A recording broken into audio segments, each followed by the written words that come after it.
বন্ধুরা, একটা দারুণ সুখবর আপনাদের জন্য, প্রত্যেকের জন্য, পশ্চিমবঙ্গের প্রত্যেক শিক্ষক শিক্ষিকা সকলের জন্য। কিছুক্ষণ আগেকার ঘটনা, এটা বিজেপির যে শিক্ষক সংগঠন রয়েছে, বিজেপি টিচার্স সেল, সেই শিক্ষক সংগঠনের আয়োজিত একটি অনুষ্ঠান আজকে কলকাতায় হয়েছিল। সেখানে উপস্থিত ছিলেন আমাদের রাজ্যের মাননীয় শিক্ষামন্ত্রী এবং বিজেপি দলের যে রাজ্য সভাপতি মাননীয় শ্রমিক ভট্টাচার্য।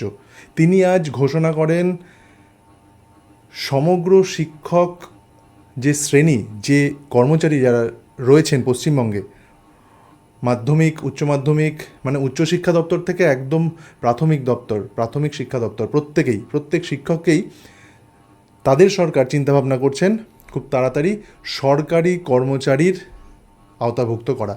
আর যদি সেটা হয় তাহলে আপনারা নিশ্চয়ই বুঝতে পারছেন যে কতটা সুযোগ সুবিধা পেতে চলেছেন বর্তমানে কর্মরত সকল অনুদানপ্রাপ্ত থেকে শুরু করে সমস্ত সরকারি শিক্ষক শিক্ষিকাগণ। তারা সেই হাইব্রিড তকমাটা, এতদিনের যে বঞ্চনা, দীর্ঘ 50 বছরের প্রায় বঞ্চনা, সেটা কিন্তু ঘুচতে চলেছে। আলটিমেট তার কথায় কিন্তু এমনটাই বোঝা যাচ্ছে।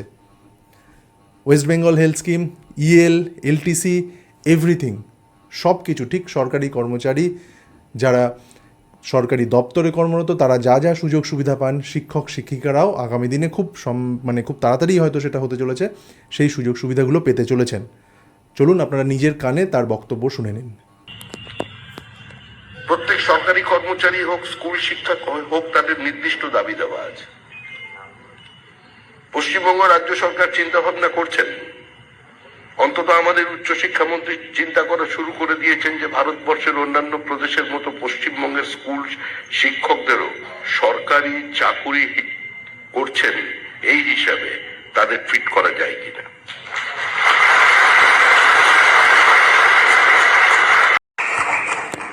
এখনো আমাদের কোনো সিদ্ধান্ত হয়নি। এই সিদ্ধান্ত হবে ক্যাবিনেটে।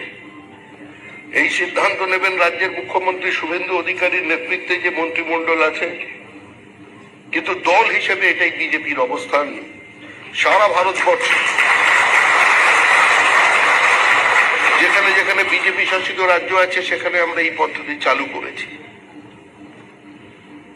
তাতে অর্থনৈতিকভাবে আপনারা বিশেষভাবে লাভবান হবে বিষয়টি এরকম নয়, কিন্তু আপনারা নিরাপত্তা বাড়বে।